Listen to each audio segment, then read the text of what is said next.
Hello and good morning, good afternoon, or good evening, even depending on what time of day it is. You decided to catch up on my channel, and thank you for showing interest. I'm really chuffed. I had a few more subscribers in the last few weeks, despite not actually putting any content up. So I'm really pleased with that. So yes, thank you for everyone who subscribes and anyone who's watching this who isn't subscribed. It would be really appreciative if you click on that subscribe button, and you'll get to hear and what I upload and all the various things I get up to over the coming weeks and months. So on a few of my previous videos, I mentioned that I might kind of, what's the word, deviate from my cars and bike videos and sort of diary some of my camper van motorhome trips that I do over the summer, and this is one of them. So I was lucky enough to have half-term holidays off from work, and we decided as a family to head up to Scotland. Now, the natural kind of thing to do these days is to kind of follow the NC250 or the 500 or the routes that are heavily publicized on the internet. And don't get me wrong, we have traveled the NC500 a few times over the years, and now we generally, when we go up to Scotland, we just pick a section of the NC500 and just focus on that area. But this year we decided to do something a little bit different, and we went to the kind of Cairngorms in that area. We've travelled through there many times on the way to Inverness, which is the route we take up to do the NC500. But this time we decided to focus on the Cairngorms area. Now, I've done a bit of mountain biking up Aviermore, which was many years ago, but I didn't really know much of Scotland back then, and I was with a group of lads and I didn't really appreciate where we were and what we were doing. So this half term we decided to have a blast up that way. So what I'm going to cover in this video is where we travelled to. So we travelled from the northeast of England up through the Cairngorms to Aviermore, and just beyond Aviermore there's like Glenmore, which is kind of the area we stayed. We're more, it's not wild camping as such, because when you're in a motorhome there's nothing wild about it, but we prefer to stay on air type campsites. I just find the structure and the rules and the regulations of some campsites I can't fully relax. I like to stay on these airs where you basically you please yourself, you come and go as you like. You generally find that the more genuine motorhomers stay on them sort of airs, so you kind of, there's lots of unwritten rules which people just kind of adhere to, and I just find it a more relaxing holiday. So we travelled up to Aviermore / Glenmore. We had a few nights there, which I'm going to show you some footage of, and then we moved up to Lossiemouth. We headed north to Lossiemouth. Now, I've always wanted to do that kind of north coast area of Scotland. I follow the Aurora kind of apps and Facebook channels, and I'd love to see the Northern Lights from there. I knew that wasn't going to happen. It's this time of year, in May, it's not the time to see it. The nights are a lot lighter and whatnot. But I've always wanted to go up that way, so I was dead chuffed, and Lossiemouth did not disappoint. Now, it was so friendly. Just the town, the village. You went in again.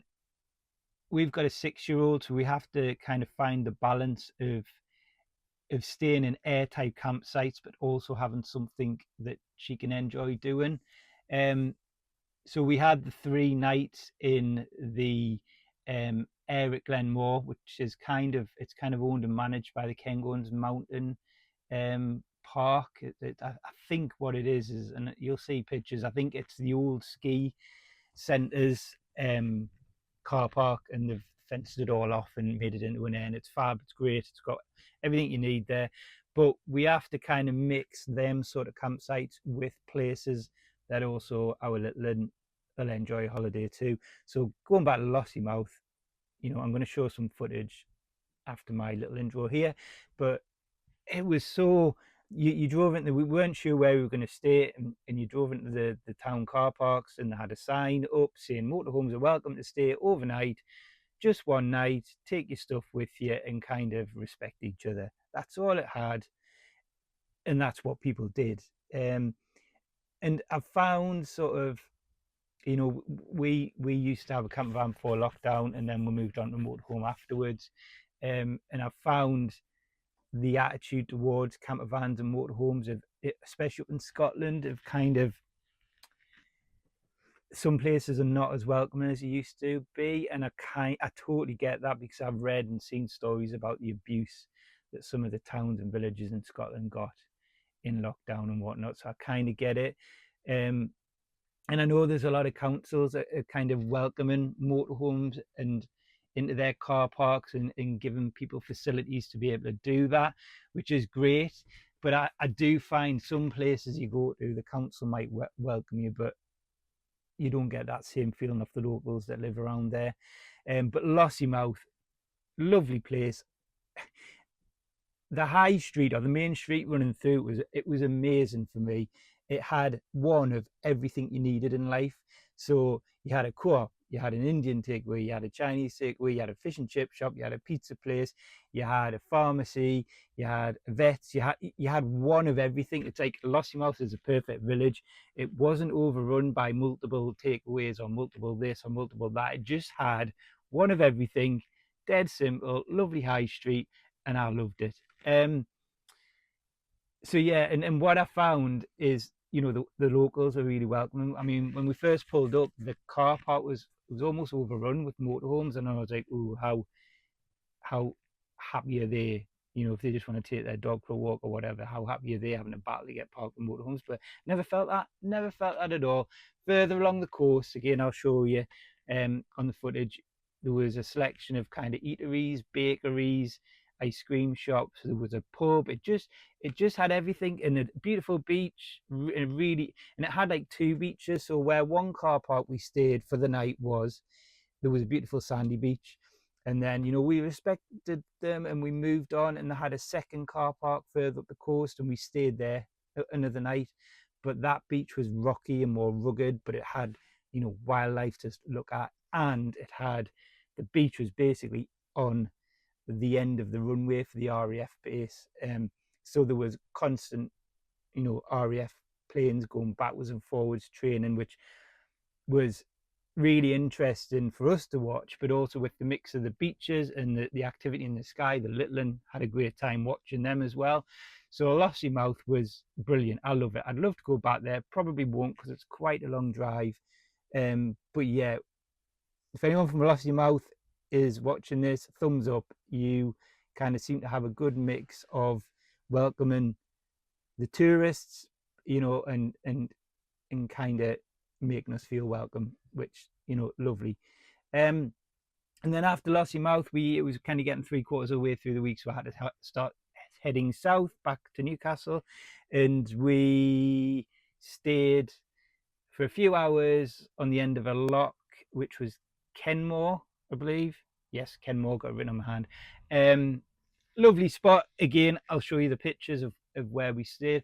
Unfortunately, when we stopped there, according to the search for sites, you could stay there overnight. It was a bit too overlooked by locals. So although it's on search for sites, I did question whether you could do it and could stay there, but whether the people with the houses nearby would be happy. And I only like to stay in places where I feel comfortable. It kind of, what made the decision is, it was just a lay-by, and having a little in, you cannot park up. You know, she would have been very restricted on what she could do, even though she had a lovely lock. You're on a road. And the second thing that pushed us to move on is we had no water. And this is a downside of wild camping or air camping. You know, when you're moving around, sometimes what pushes you to where you stay is what you need, as opposed to staying somewhere where you want.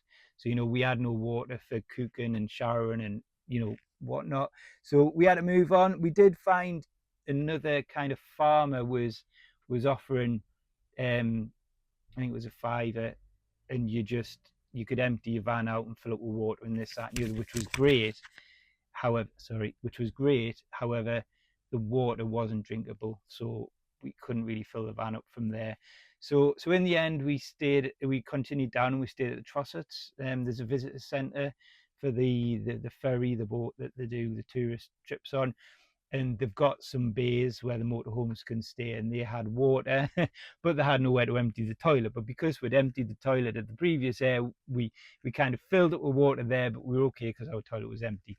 Didn't do much there. My wife and the little one went out on the bikes, but it was chucking it down, and when it wasn't chucking it down, the midges had just come out, and I don't react well to midges.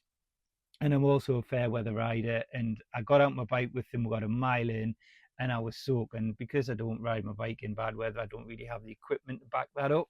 And I just said to my wife, "Look, I'm absolutely drenched. I'm not enjoying this." So I come back to the van, watched a video, had a coffee, and just chilled.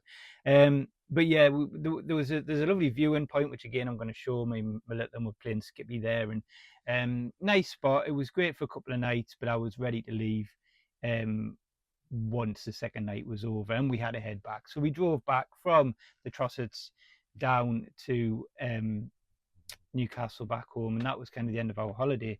The Trossachs, I feel like I didn't justify it, and I didn't enjoy the last 2 nights of that as much as the beginning of the holiday, even though we were in an air and it was quite relaxed, and the people that were running it were just like, there's no time structures, so to speak, of when you need to go. And this, although the years you didn't feel pressurized to leave, but I would like to go back there, maybe use some of the forestry, the Scottish forestry, stay the night. But because of it being half term, everything was kind of booked up in advance, and because we were just making up as we went along, we didn't want to commit to being somewhere. So I think maybe if we go back up there, I certainly wouldn't go back up to Scotland now until September time when the midges die down. But it's definitely somewhere that I'd like to return.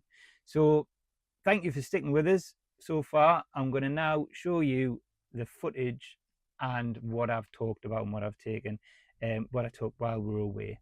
So I hope you enjoy it now.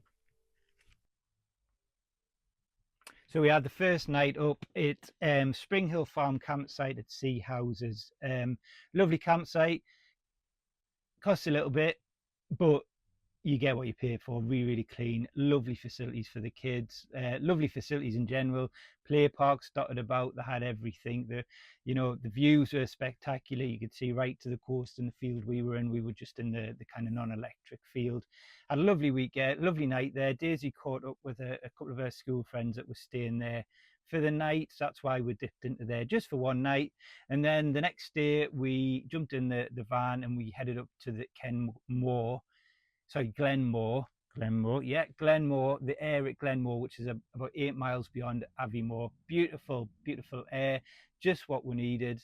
Very basic, just a car park. I believe it's the old ski centres car park.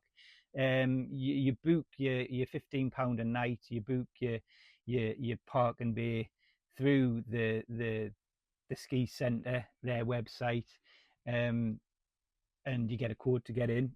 And you can just come and go as you like. You just put the code in, get the barrier up, go in, go out.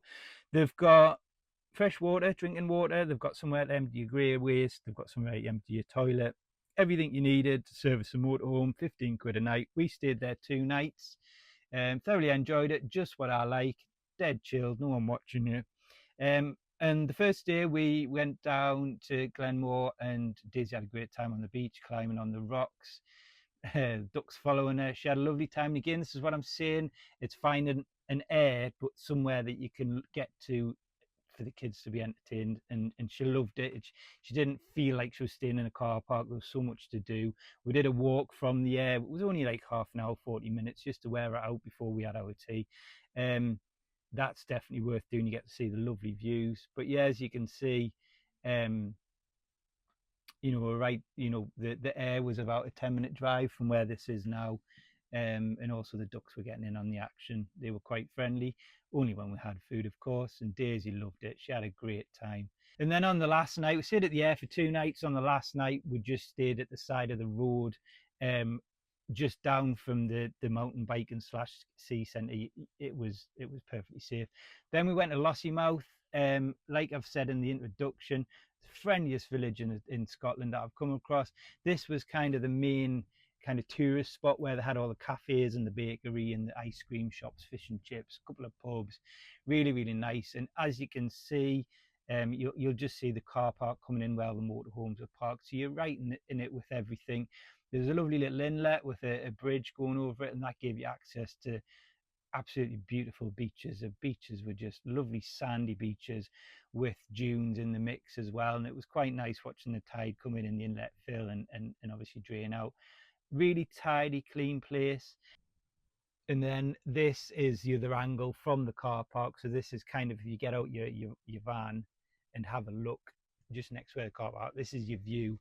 And as you can see, there's quite a few motorhomes parked in the car park, but none of the locals seem to have any issues with us parking there. We were felt to be made welcome. There was public toilets, and also for us just coming into the screen, I don't think you're going to see, but there was a play park. So literally Daisy got up in the morning, had a breakfast and spent time in the play park, and then we went to the beach. And as you can see, lovely kind of, you know, we've been in New Zealand and places like that, and some of the beaches in Scotland are as good as New Zealand. And as you can see, Daisy getting towed along, just practicing our surfing. There was warnings of rip, I can't remember what it is, but basically we're saying it's not a particularly safe place to swim if you're not confident. And then this was the second car park for the other side of the town. The beach was totally different, so it was very rocky. The sand was totally different, but it opened the opportunity up to go discovering and finding bits and pieces in the rocks, and we found crabs and jellyfish and all sorts. As you can see, you're parked right on the beach, and again, Daisy was thoroughly entertained by that. So although we're in a car park, you know, she had things to do. And one of the best things is this particular car park was right at the kind of end of the runway, so there was always, on the evening, there was always some activity with the RAF planes kind of going backwards and forwards and practicing. So yeah, it was right at the end of the RAF runway, so there was always stuff for us to watch, and it was really, really nice. And that particular night we got a beautiful sunset. That really made it for us. But yeah, I would recommend that car park if you kind of want to be a bit more out of the way. It was where the golf course was, so it was a bit quieter. So after Lossiemouth, we headed south and we ended up in Glenmore, which you can see, lovely loch, nice views. We sat there, had lunch. As I explained before, we could have stayed there overnight if we wanted to. I don't think I would have, and we needed water. So we just had lunch there. Daisy had a bit of play on the beach. And then we headed to the Trossachs, and this is the viewing platform from the Visit Centre's car park. Didn't really do much for this video, but me and Daisy had a bit cart around at the viewing point, and she was skipping, and I was skipping and just having a bit of daddy-daughter fun time before we kind of headed home. And that was basically the end of our holiday. So just to recap, Lossiemouth was definitely the highlight. I did enjoy Aviermore. I really did. The air was lovely. It was quite high up, so it was always windy, but that kept the midges at bay. When we were there, the weather wasn't the best. You couldn't really sit outside, although you could, and you were allowed to. You couldn't really sit outside the van. I think we had a couple of hours one night before it kind of started to get cold, but I would totally recommend the air. Like you say, if you just Google Aviermore Air, it comes up there. It's 15 quid a night. It's secured, as in it's got a fence around it, and I felt safe. And you just, like I say, you got a code. Once you paid for your night, you got a code, and that code got you through the padlock and into the car park, and you could come and go all day. So if you could leave, come back, you know, it was very relaxed. So there was no one managing it. I'm sure there was people, and it said there was CCTV. I didn't see anyone managing it, which was exactly how I like. People just got on I think, like you say, 40 to 50 motorhomes it can take, but I think there was maybe 20 at one point, and you know, all spread out. It was really good. So yes, recommend Aviermore and the air there. We've also said that we'll probably go back in the winter because it looks like they've done a lot of work to the mountain centre. So they do a lot of mountain biking activities in the summer, and I think we're probably going to give it a go in the winter and go there skiing, because it is a route you could probably drive you know, one evening and get up and do some on the Friday night and then ski on the Saturday, come home Sunday. Yeah, Lossiemouth, great. Have to go and revisit the Trossachs, I think, because I just don't feel like we did it justice because of the weather and the midges, but that's one to do out of the season. So thank you for watching. Again, this is something very, very different to what I've been doing, but you know, we've got a few trips planned, so as and when I can get some footage, I will do, and just do a similar style. But yes, I would say that Lossiemouth is the friendliest village in Scotland that I've been to for some time, where the tourists and the locals just seem to mix really well together. Yeah, so thank you for watching. I don't know what the next video will be. I've got a few ideas. I'm going to do some rides on my bike, so it might be a bike related one. I've also started doing my direct access training, so I might do a bit of update of how I'm finding that. I've only done a 2-hour session at the minute, so you know, we'll see. But thank you for watching again and again. If you could subscribe to find out what I'm doing and watch my channel, that'd be really appreciative. And thank you for the kind comments I've had off people. I had a little flurry of messages last week, which was just nice to know that people are watching and enjoying what I've got to say. So thanks for watching again, and see you soon. Bye.